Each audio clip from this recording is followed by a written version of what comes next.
Hello guys! Welcome to my channel, and for today's video, I am going to show you how to file quarterly income tax return for mixed income earner.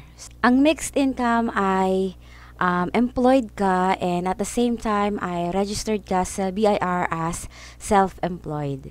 Ang sabi, you don't need to update your COR na mixed income ka, pero kailangan mong i-inform yung employer mo na registered ka sa BIR kasi ikaw yung magpa-file ng annual income tax return.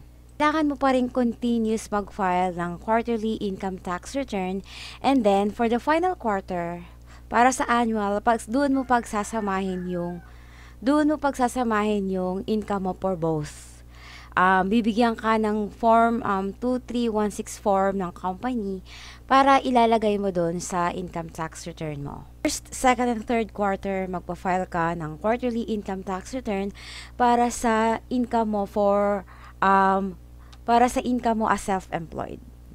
So, and then, for the last quarter, for the final quarter, doon mo ilalagay yung kita mo sa company and then yung kita mo as self-employed. So, pagsasamahin lang naman siya. So, start tayo. Siyempre, una mong gagawin ay pumunta sa BIR website para sa latest version ng EBIR Forms Package. Yan, EBIR Forms Package, and then download and install. And then, pag na-install mo na, ilo-launch mo lang, and then fill in your details. Lagay mo lang yung details mo. Yung mga nandito naman ay makikita mo lang din sa COR. And then, kapag okay na, piliin mo yung 1701Q 2018 version. Okay, unahin natin tong graduated. Kung naka-graduated ka and hindi ito yung first time mo na mag-file, so dapat nakapag-file ka na ng percentage tax kasi August ngayon. So, July 25 yung deadline ng percentage tax. So, kailangan mo bayaran yun kung naka-graduated rate ka. Okay, so start tayo. For the year 2021, second quarter, amended return, no. And then, background information. So, lagay mo lang dyan. Nakalagay naman yun sa COR mo. RDO code. And then, number 7, ang pinipili ko kasi dito is professional. So, it's up to you kung single proprietor ka or professional. But, ESL teacher, as far as I know, we are considered as self-employed professional kasi yung sworn declaration na pinasa namin, ang nakalagay is income from profession. And okay, dito na mababago. Dati ang pinipili dito ay income from profession, graduated. But now, dahil mixed income ka na, ang pipiliin mo ay mixed income graduated income tax rate. Automatic naman nakalagay dyan yung pangalan mo, address. So, idadagdag mo dyan yung birthday, citizenship. And then, pag okay na yung part 1, skip mo muna yung nasa baba. Punta ka muna sa page 2. Okay, so dahil graduated ka, dito tayo sa schedule 1. And then, sa 36, yung kinita mo for this quarter. This is before tax.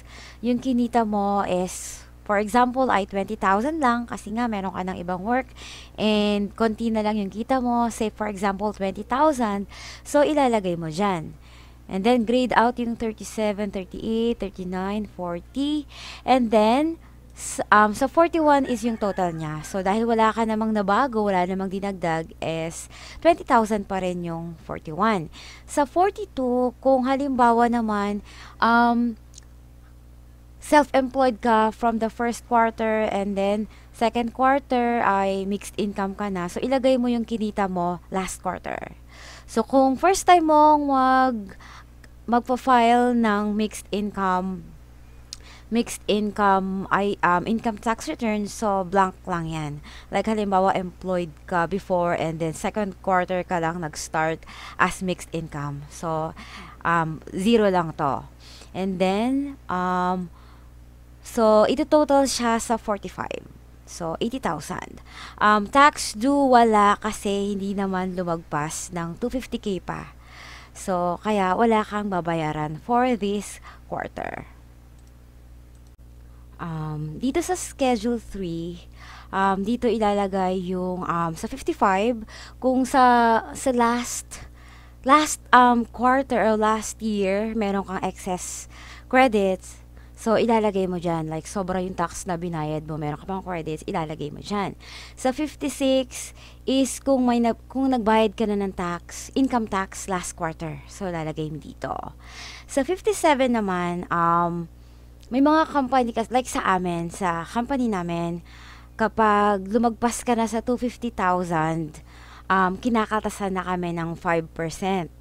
And kapag meron ka namang COR and then nakapag-comply ka, may SD ka, sworn declaration, may COR, kaya lang hindi ka umabot sa deadline ng submission. So, hindi na ina-honor yon. So, kinakaltasan ka nila ng 10%. So, kung meron kang kinaltas from the last quarter, ilalagay mo din dito.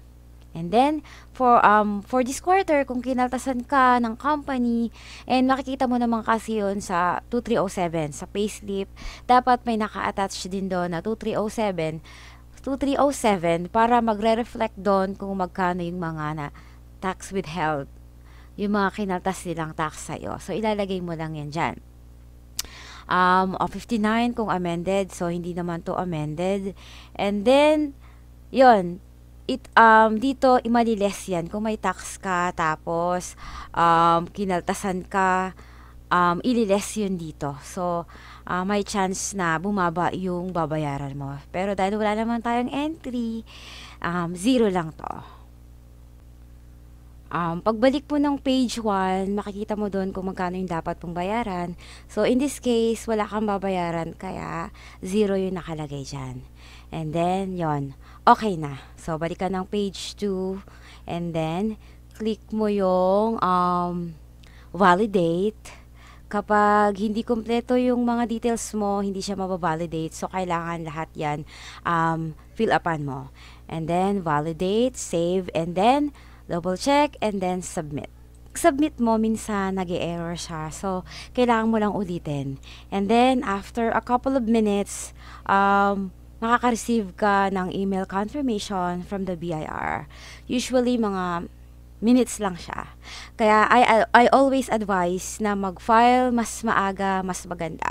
Yung iba kasi hinihintay pa nila yung deadline, which is not good kasi traffic na and ang hirap na mag-send, and usually delayed yung email confirmation. Isa pa nga pala na laging tinatanong sa akin is kailangan pa bang ipa-receive sa BIR. Sa amin kasi, sa RDO namin, virtual stamp na daw yung email confirmation, so we don't need to go to the office. But iba-iba kasi yung rules ng RDO. It's best to ask yung office kung saan kayo naka-register. So, yun lang. I hope nakatulong sa inyo itong video na to. And kung meron kayong tanong, please leave a comment. And please don't forget to like and subscribe to my channel. Bye-bye!